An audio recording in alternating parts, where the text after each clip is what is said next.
오늘 우리에게 주시는 하나님의 말씀은 요엘서입니다. 요엘서 말씀을 통해서 하나님의 은혜를 함께 나누겠습니다. 먼저 요엘서 1장 1절에 보면 분웰의 아들 요엘에게 임한 여호와의 말씀이라 이렇게 시작합니다. 요엘이라는 것은 신명기 6장 4절에 보면 우리 하나님은 여호와 이렇게 나와 있습니다. 즉 아도나이 엘로헤이노 이렇게 되어 있는데요. 요엘이라는 이름의 뜻이 바로 여호와는 우리 하나님이시다라는 의미입니다. 요엘은 그 믿음이 하나님은 나의 하나님이시다. 하나님은 우리의 하나님이시다라는 그런 믿음을 가지고 하나님의 선지자로서 사역하시는 분이다라는 것입니다. 또 여호와의 말씀이라 이렇게 시작하는 것을 볼 때 말씀의 기원이 자신이 아니라는 거예요. 인간이 아니라는 겁니다. 말씀의 기원이 하나님 그분이다라는 것입니다. 그러면서 요엘은 여호와 우리 하나님이 우리에게 무슨 말씀을 하시고자 하시는지를 요엘서를 통해서 우리에게 말씀해 주시고 있습니다. BC 8세기 시대의 그 요엘은 그 당시 가장 부강한 나라를 이루고 있었던 때라고 볼 수 있습니다. 북왕국 이스라엘이나 남왕국 유다나 부유한 그러한 나라들이었습니다. 오히려 외국에서 조공을 받았던 때였고 영토가 가장 넓게 확장되었던 때가 바로 이때입니다. 그러니까 물질적인 풍요가 있었는데 물질적인 풍요를 그들은 생각하기를 하나님이 은혜를 주셔서라기보다는 우상을 섬겼기 때문이다. 우상으로 말미암아 우리에게 부여가 있었다 이렇게 생각을 합니다. 그래서 호세아서 2장 16절 말씀에 보면 하나님의 이름을 바알이다 이렇게 부릅니다. 그러니까 남유다는 또 북왕국 이스라엘은 하나님의 이름을 하나님으로 믿지 않고 우상으로 믿었다고 말할 수 있습니다. 잘못된 믿음을 그들이 가지고 있었던 거죠. 그래서 하나님께 예배를 한다고 하면서 우상들은 인격적인 그런 제사를 원하는 것이 아니라 무조건적인 물질만 가져오면 됩니다. 그러니까 그들도 하나님은 물질만 가져가면 되지 않느냐라고 생각을 합니다. 그래서 하나님 앞에 물질만 가져가면 우리가 어떤 죄를 지었든지 하나님께서 용서해 주실 것이다 이렇게 믿었다는 것입니다. 그들의 마음과는 상관없이 그저 하나님을 우상처럼 섬겼던 것입니다. 그러한 이스라엘과 유다를 향해서 하나님은 오늘 요엘 선지자를 통해서 책망하는 것입니다. 너희들이 지금은 부강한 나라를 이루고 있지만 너희들의 죄로 인해서 너희들은 반드시 심판을 받을 것이다 라는 것이 하나님께서 요엘서를 통해서 말씀해 주시고 있는 것입니다. 또한 그 심판은 굉장히 심각한 하나님의 심판이 될 것임을 말씀하고 있으시면서 하나님이 심판하는 그 심판을 군대라고 말씀하시면서 그 군대를 요엘서에는 누구를 들고 있냐면 바로 메뚜기 떼를 향해서 들고 있습니다. 그래서요 1장 4절 말씀에 보면 이렇게 말씀하고 있습니다. 구약에는 메뚜기 종류가 모두 10개의 종류가 나오고 있는데요. 10개의 종류 중에 4개가 요엘서에 나오고 있습니다. 이것은 하나님께서 요엘서를 통해서 완전한 심판을 행하실 것이다라는 것을 보여주고 있는 것입니다. 4절 말씀은 팥쥐가 남긴 것을 메뚜기가 먹고 메뚜기가 남긴 것을 느치가 먹고 느치가 남긴 것을 황충이 먹었도다 이렇게 말씀합니다. 이 4가지의 메뚜기들은 각자 그 의미가 있습니다. 팥중이는 히브리어로 가잠인데 자르다라는 뜻입니다. 곡식을 자르는 거죠. 또 메뚜기는 아리빼입니다. 이것은 많은 때를 의미합니다. 그러니까 2가지 단어만 연결하면 많은 때들이 메뚜기들이 잘라 먹게 될 것이다라는 겁니다. 그들의 곡식들을, 추수들을 잘못 먹는, 추수들을 그렇게 할 것이라는 거죠. 느치는 얄레크인데 급하게 갉아먹는 모습을 가리켜서 느치라고 말합니다. 그 다음에 황충이는 하실인데요. 끝장을 낸다라는 뜻입니다. 그러니까 이 메뚜기의 네 종류를 합치면 많은 떼들이 잘라 먹는데 아주 급하게 잘라 먹을 뿐만 아니라 완전히 끝장을 내버릴 것이다 라고 말하고 있는 모습을 볼 수 있습니다. 이것은 장차 시행될 심판이 그만큼 철저하고 완전하게 일어날 것이다 라는 것을 의미하고 있습니다. 에레미야 15장 3절 말씀에 보면 여호와의 말씀이니라 내가 그들을 네 가지로 벌하리니 곧 죽이는 칼과 찢는 개와 삼켜 멸하는 공중의 새와 땅의 짐승으로 할 것이다 라고 말씀하고 있습니다. 이것이 하나님의 말씀이다 라는 것입니다. 요에서 1장 1절에도 여호와의 말씀이라고 말씀하고 있습니다. 예레미야 15장 3절에도 여호와의 말씀이다 라고 말씀합니다. 결국 이 말씀은 말씀하시는 하나님께서 그 말씀을 이루실 것이다 라는 것입니다. 죽이는 칼과 찢는 개와 삼켜 멸하는 공중의 새와 땅의 짐승으로 할 것이다 라는 것입니다. 그만큼 하나님의 심판은 완전하게 완벽하게 일어나게 될 것이다 라는 것입니다. 그래서요 요엘서 1장에 계속해서 보면 10절 말씀에 보면 밭이 황무하고 토지가 마르고 곡식이 떨어지고 새 포도주가 마르고 기름이 다하여서 없게 될 것이다 라고 말씀하고 있습니다. 또 농부들은 말하기를 포도원을 가꾸는 자들아 부끄러워하고 곡할지어다 이는 밀과 보리 때문이라 밭의 수산이 다 없어졌음이로다 이렇게 말합니다.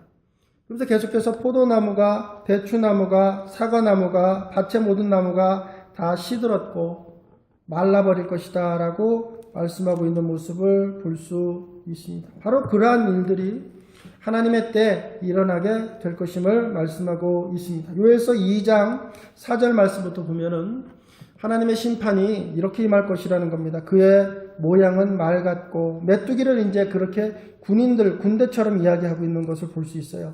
그 달리는 것은 기병 같고 그들의 산 꼭대기에서 뛰는 소리는 병거 소리와 같고 불꽃이 건물을 사르는 소리와도 같고 강한 군사가 줄을 벌리고 싸우는 것 같다 이렇게 말씀하고 있습니다. 그래서 그 앞에는 백성들이 질리고 무리의 낯빛이 하얘지고 그들이 용사같이 달리고 무사같이 성을 기어오르고 각기 자기의 길로 나아가되 그 길을 이탈하지 않고 피차에 부딪히지 아니하고 각자 자기의 길로 나아가고 무기를 돌파하고 나아가나 상하지 아니하고 성중에 뛰어 들어가고 성 위에 달리고 집에 기어오르고 도둑같이 창으로 들어가고 그 앞에서 땅이 진동하고 하늘이 떨고 해와 달이 캄캄하고 별들이 빛을 잃어버릴 것이다 라고 말씀하고 있습니다. 언제요?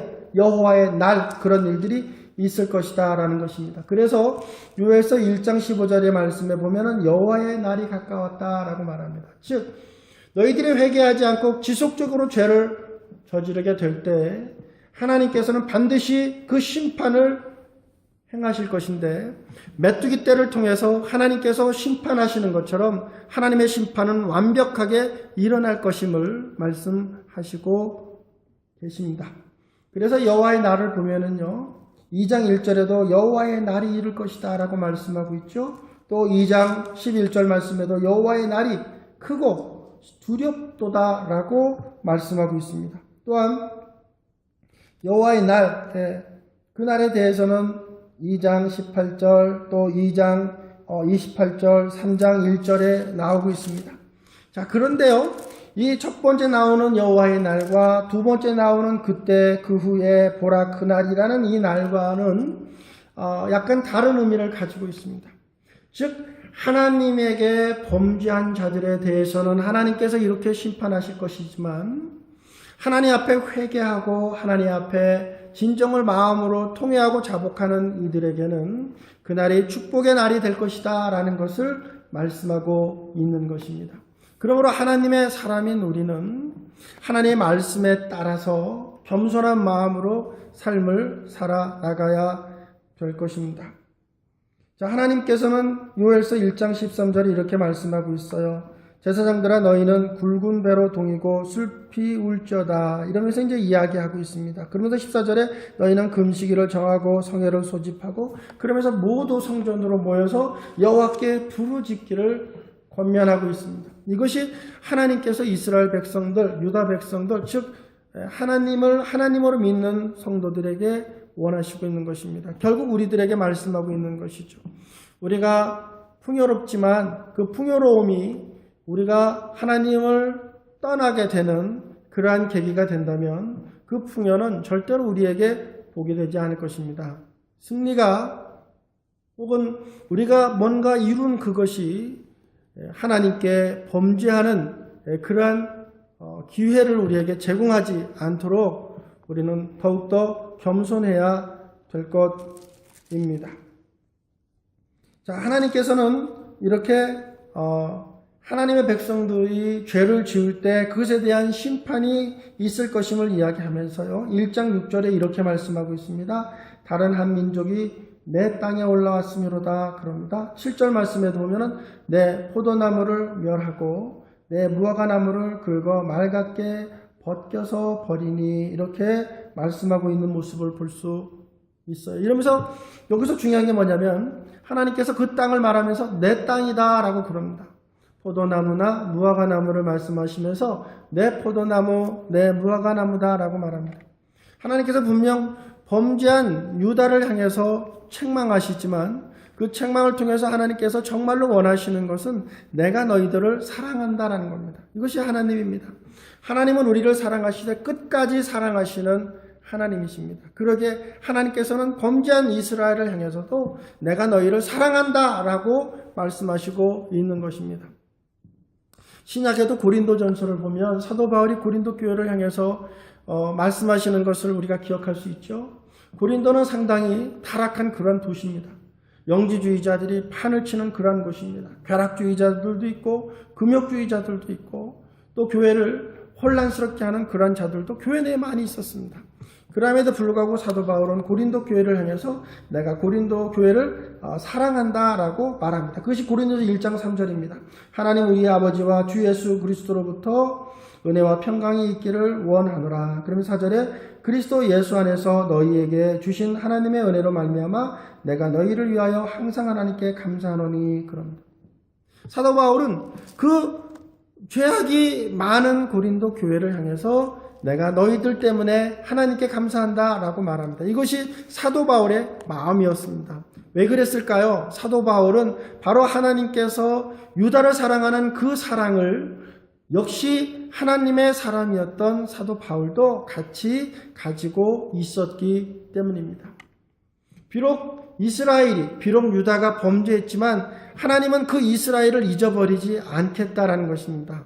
그 유다를 잃어버리지 않겠다는 것입니다. 끝까지 그들과 함께 계시겠다라고 말씀하고 있는 것입니다.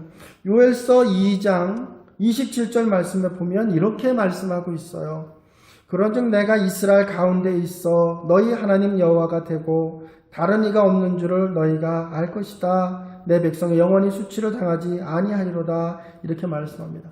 저는 이 말씀을 읽으면서 이사야 7장 14절에 나오는 임마누엘의 말씀, 마태복음 1장 13절을 말씀해 보면 보라 처녀가 잉태하여 아들을 낳을 것이요 그 이름을 임마누엘이라 하리니 이를 번역한즉 하나님이 우리와 함께 계시다 합니다 라는 말씀처럼 하나님은 언제나 함께 계시는 하나님이시다라는 것입니다. 비록 우리가 범죄하는 그러한 상황에 있다 할지라도 하나님께서는 우리를 포기하시지 않으시는 하나님이시다라는 것입니다. 실제로 북왕국 이스라엘이 아수르에 의해서 멸망했지만 하나님께서는 그 이스라엘을 포기하지 않으셨습니다. 나중에 유다가 바벨론에 의해서 BC 586년에 또 북왕국 이스라엘이 722년 아수르에서 멸망했지만 그들이 디아스포라로 흩어져서 정말로 소망이 없는 그때 하나님께서는 오히려 그들에게 찾아가 그들을 다시 예루살렘으로 오게 합니다. 그래서 유다가 돌아오는 것을 통해서 유다만 돌아오는 것이 아니라 유다 백성들과 함께 이스라엘 백성들도 함께 돌아오게 합니다. 렘넌트, 즉 남은 자들을 돌아오게 하는 것이죠. 그것이 하나님의 은혜였던 것입니다. 요엘서 2장 32절 말씀에 보면 이렇게 말씀하고 있어요. 누구든지 여호와의 이름을 부르는 자는 구원을 얻으리니. 로마서 10장 13절 말씀에도 이런 말씀을 하고 있어요. 로마서 10장 13절 말씀에 보면 누구든지 주의 이름을 부르는 자는 구원을 받으리라. 이 말씀을 하고 있는 것입니다. 그러면서 계속해서 말씀하시기를 이는 나 여호와의 말대로 시온산과 예루살렘에서 피할 자가 있을 것이며 남은 자 중에 나 여호와의 부름을 받은 자가 있을 것임이니라 라고 말씀하고 있습니다. 다 없어진 것 같아요. 다 사라진 것 같아요. 다 소망이 없는 것 같아요. 그런데 하나님은 그 다 없는 것 같은 것 가운데서도 하나님은 그들과 함께 하셨다라는 것입니다. 이것이 하나님입니다. 우리가 볼 때는 없는 것 같지만 하나님은 그 없는 것을 통해서 있게 만드시는 하나님이시다라는 것입니다. 모든 것이 풍요롭지만 하나님이 없는 풍요를 하나님은 원하시지 않습니다. 비록 풍요롭지 않지만 진정으로 하나님을 섬기는 자들을 하나님께서 찾으신다라는 것입니다. 그리고 그러한 자들에게 하나님께서 함께 하신다라는 것입니다. 그리고 그들을 위로하신다는 것입니다. 끝까지 그들과 함께 하신다는 것입니다.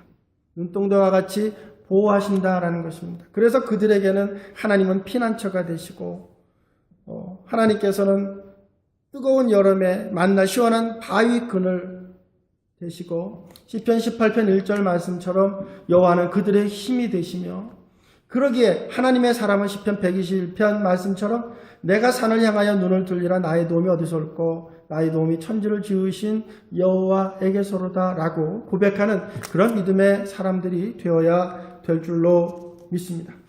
요엘서 2장 12절 말씀에 보면 이렇게 말씀하고 있어요. 여호와께서 너희에게 이제라도 금식하고 울고 애통하고 마음을 다하여 내게 돌아오라 하셨나니. 이것이 하나님께서 원하시는 거예요.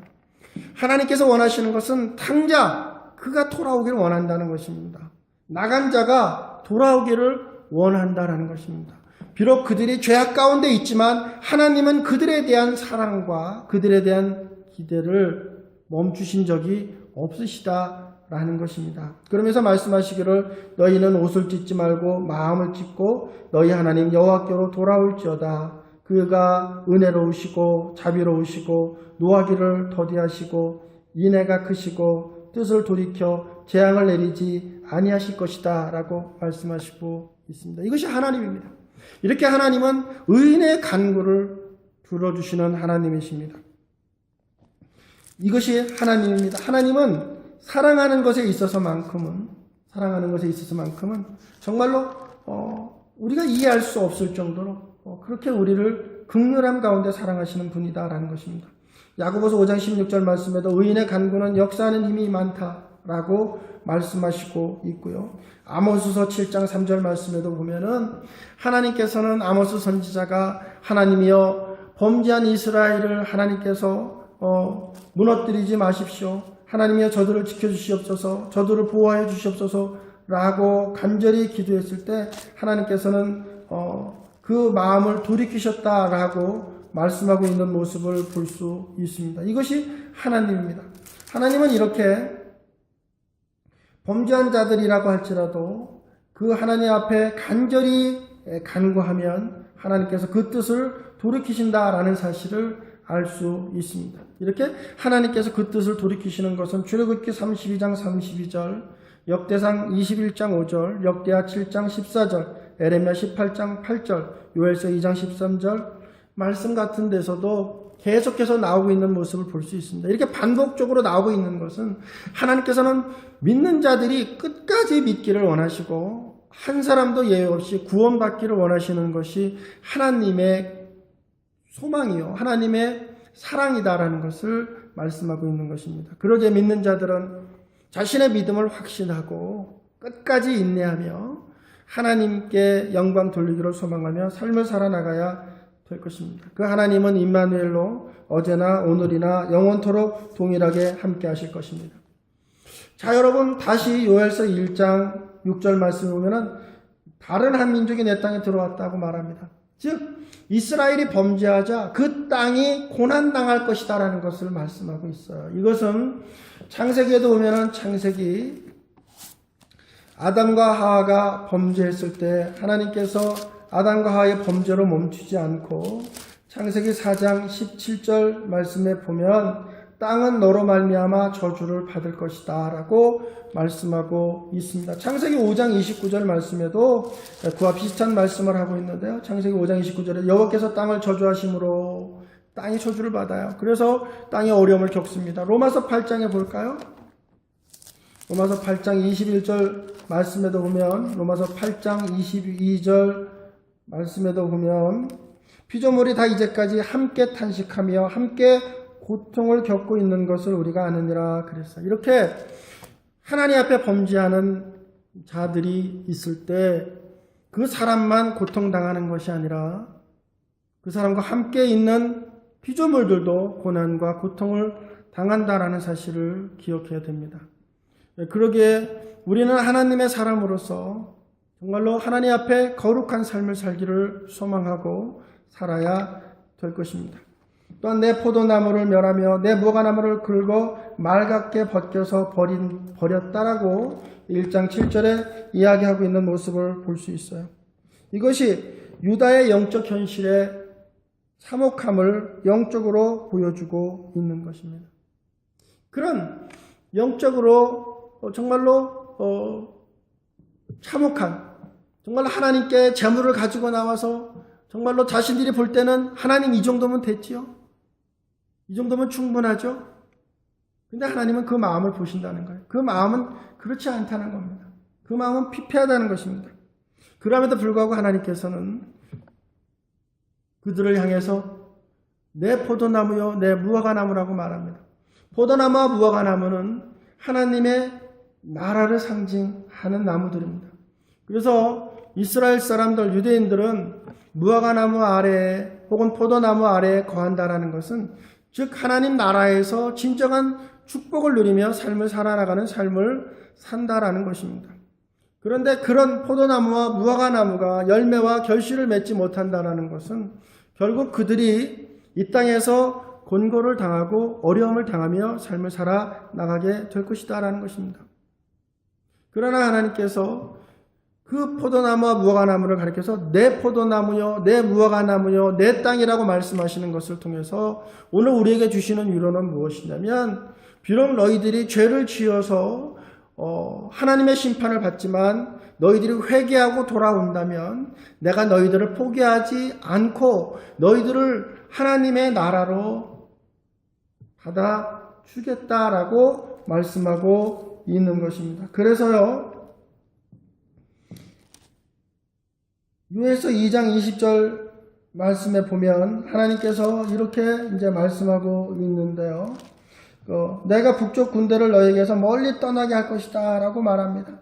즉 너희들에게 아수르가 쳐들어오고 바벨론이 쳐들어오고 혹은 그 나중에 베르시아나 혹은 헬라나 로마가 쳐들어온다 할지라도 너희들이 회개한다면 내가 너희를 지키고 너희들을 보호하고 그래서 그 나라들을 무찔러 줄 것이다 라고 말씀하고 있습니다. 그러면서 요에서 2장 21절에 땅이여 두려워하지 말아라 기뻐하고 즐거워하라 이렇게 이야기하고 있는 모습을 볼 수 있습니다. 이것은 하나님의 축복을 허락해 주시겠다는 겁니다.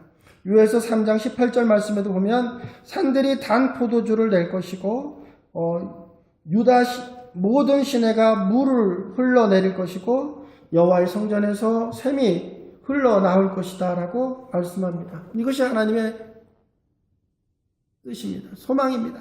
우리에 대한 하나님의 사랑입니다. 하나님은 이런 풍요를 믿는 자들에게 주시기를 원한다라는 것입니다. 그러나 이런 하나님의 복을 누리기 위해서는 먼저 하나님의 백성이 되어야 된다는 것입니다. 하나님께 영광 돌리기를 소망하고 하나님을 영광 돌리는 것을 기뻐하는 삶을 살아나가는 그런 삶을 살아나가기를 하나님은 말씀하고 있는 것입니다. 그러자 그러한 사람들, 그러한 백성들에게 하나님께서 어떻게 하실 것이냐 이렇게 말씀하고 있습니다. 3장 20절 말씀에 보면 유다는 영원히 있겠고 예루살렘은 대대로 있을 것이다 라고 말합니다. 여기서 말하는 유다 예루살렘은 물론 나중에 그들이 이스라엘로 돌아올 것을 말씀하시고 있는 것이지만 영적인 의미로는 저들이 새하늘과 새 땅에 영원히 거할 것이다 라는 말씀인 것입니다. 그러면서 하나님께서 말씀하시기를 하나님께서 너희들의 죄를 너희들에게 어려움을 준 자들에 대한 그 피 흘린 것에 대한 대가를 갚아 줄 것이다 라고 요엘서 3장 21절에 말씀하고 있는 것을 볼 수 있습니다. 그러면서 하나님께서는 그러한 하나님의 백성이 되기 위해서 어떻게 되느냐? 첫째로 회개하라는 것입니다. 둘째로 어떻게 하라는 것이냐? 하나님의 성령을 사모하는 삶을 살아나가라고 말씀하고 있습니다. 그것이 요엘서 2장 28절 말씀입니다. 그 후에 내가 내 영을 만민에게 부어주리니. 그러기에 여러분, 우리는 선하게 살고 싶습니다. 그러나 우리에게는 죄의 몸을 가지고 있기에 우리의 의지와는 관계없이 우리는 삶에서 죄를 짓는 나 자신을 발견하게 될 것입니다. 우리가 죄에서 자유로울 수 있으려면 하나님의 성령의 역사가 우리와 함께 됩니다. 즉 하나님의 영이 우리를 지키시고 우리를 보호해 주실 때 우리는 하나님의 사람으로 살아나갈 수 있게 되는 것입니다. 그러므로 오늘도 임마누엘 되신 성령님과 동행하시기를 바랍니다.